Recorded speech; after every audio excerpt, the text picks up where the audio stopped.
সিঁদুর পরলে নাকি পুরো মুখটাই পাল্টে যায়। আমার কাছে যদি জিজ্ঞেস করো সবথেকে দামি বা সবথেকে সুন্দর সাজার জিনিস, সেটা হচ্ছে এই এক চিমটে সিঁদুর। হ্যালো এভরিওয়ান, আমি তনুশ্রী আবারও চলে এসেছি নতুন একটা মেকওভার লুকের ফুল মেকআপ টিউটোরিয়াল ভিডিও নিয়ে। তো পুরো ভিডিওটার সঙ্গে থাকো, দেখতে থাকো। আজকে আমি কিন্তু ফুল মেকওভারটা কীভাবে করেছি স্টেপ বাই স্টেপ তোমাদের সঙ্গে শেয়ার করব। তো এই ছিল আজকে আমাদের ব্রাইড।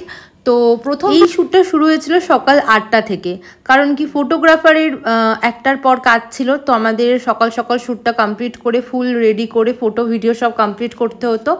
যার জন্য সকাল 7টার সময় ঘুম থেকে উঠে আমি সমস্ত মেকআপ পত্র, ড্রেস কী কী পরাবো, ব্যাকগ্রাউন্ড সেটআপ সব কিছু রেডি করে নিয়েছিলাম। মডেল ঢুকলো 8টার সময়, তার সঙ্গে সঙ্গে আমি কিন্তু ওকে রেডি করতে বসিয়ে দিয়েছি। বেশ কিছুদিন ধরে ভাবছিলাম যে রেড কালারের কালেকশনের ওপর একটা proper Bengali bridal look create করব, কারণ কি যতই কালার ভেরিয়েশন আসুক না কেন ওই রেডটা ছেড়ে আমরা যেন বেরোতেই পারি না। মানে আমার তো স্পেশালি যে যতই মানে ইউনিক বেরিয়ে যাক না কেন, বিয়ের দিন মানে রেড আমার পছন্দের। এক কথায় যদি জিজ্ঞেস করো যে বিয়ের দিনের কি স্পেশাল চয়েস, আমি বলবো যতই রেড কমন হয়ে যাক বা প্রচুর ইউনিক কালার বেরোক, আমার কাছে রেডটাই কিন্তু ব্রাইডালের জন্য সব থেকে সেরা কালার, আর সারা জীবন সেটা থাকবে।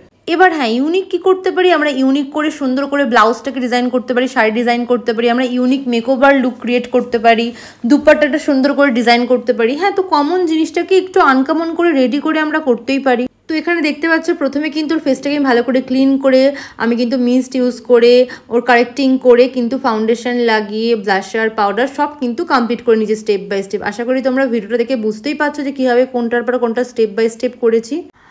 আজকে খুব বেশি গর্জিয়াস আই মেকআপও করিনি, আবার একদম নিউডও করিনি, মিডিয়াম রেখেছি। একটু মানে নিউডের মধ্যে যে গর্জিয়াস লুকটা হয় সেই লুকটা করারই চেষ্টা করেছি। আজকে যে ব্রাইড বা মডেল ছিল তার চোখটা ভীষণই ছোট ছিল, তো ওই চোখটাকে কি করে বড় একটা লুক মানে চোখটাকে বড় করা যায় বা চোখটাকে টানা টানা দেখানো যায় সেটারই চেষ্টা ছিল আমার আজকের আই মেকআপে। সুন্দর করে আমি আই মেকআপটা করে লাইনারটাকে সুন্দর করে টানা টানা করে পরিয়েছিলাম, যার জন্য কিন্তু ওর চোখটা দেখতে কিন্তু অনেকটাই বড় লাগছিল। চোখ সত্যি সত্যি তোমরা সামনাসামনি না দেখলে বিশ্বাস করবে না, চোখটা অনেকটা ছোট ছিল। তো ফুল মেকআপটা আমি কমপ্লিট করার পর কিন্তু প্যাকের একটা ফিক্সার ইউজ করে নিয়েছি, আর কপালে একটা বড় করে টিপ পরিয়েছি, কারণ কি কলকা করবো, আর কলকার জন্য আমি একটু বড় সাইজের টিপই প্রেফার করি, বিকজ বড় টিপ পরালে না কলকাটা আরও ইনহ্যান্স হয়। আর টিপ মানে আমি রেড কালার টিপ কখনো ইউজ করি না, অলওয়েজ মেরুন টিপ ইউজ করি। হ্যাঁ, ভীষণ কালচে মেরুনটাও না, আবার টকটকে রেডটাও না, ওই কালচে মেরুন আর রেডের মিক্স যে মিডিল যে কালারটা থাকে সেই কালারটা। আর লিপস্টিক আমি কিন্তু খুব সুন্দর একটা রেড কালারের লিপস্টিক পরে নিয়েছি। ব্রাইডের জন্য রেড কালারের লিপস্টিকটা তো ভীষণ ভালো লাগে। দেখো এইটা হচ্ছে আমার কলকা আর হেয়ারস্টাইল করার আগের লুক। বেসটা দেখো কতটা গর্জিয়াস লাগছে, আমার তো ভীষণ ভালো লেগেছে। মানে আমার কাজ দেখে আমি বলছি আমার এই কাজটা ভীষণ নিজেরই হয় সেলফ স্যাটিসফ্যাকশান। তো এই লুকটা করে আমি সত্যি সত্যি নিজে থেকে স্যাটিসফাই হয়েছি। হ্যাঁ, এবার প্রত্যেকটা কাজেই তো কম বেশি ভুল ত্রুটি থাকে, সেগুলো চেষ্টা করবো নেক্সট কাজে আরও ইমপ্রুভমেন্ট করার, আরও বেটার করার। তারপর শুরু করেছিলাম কলকা। মানে আমার কাছে এটা মনে হয় যে যদি সবটাই নিজে করা যায় তাই জন্য নিজে সব কিছু শিখে রাখা উচিত। কখন কোন সময় তোমার অ্যাসিস্ট্যান্ট বা হেল্পিং হ্যান্ড সে দেখা হলো আসতে পারলো না, তখন তুমি যদি কলকা করতে না পারো তখন সমস্যা হয়, বা হেয়ার করতে না পারো সমস্যা হয়। তার থেকে ভালো হ্যাঁ, তোমার যখন একদিনে অনেক কটা কাজ থাকে তখন তুমি হেয়ার স্টাইলিস্ট, কলকা আর্টিস্ট বুক করতেই পারো, অ্যাসিস্ট্যান্ট রাখতেই পারো, কিন্তু এমন না হয় যেন তুমি পারো না বলে রেখেছো। তাই জন্য আমি সবসময় এই কাজ মানে এইটাতে বিশ্বাসী যে যেন আমি সবটা পারি করতে, মানে হেয়ার স্টাইল বলো, কলকা বলো, মেকআপ বলো, সব কিছু যেন, শাড়ি ড্র্যাপিং সব কিছু যেন আমি পারি।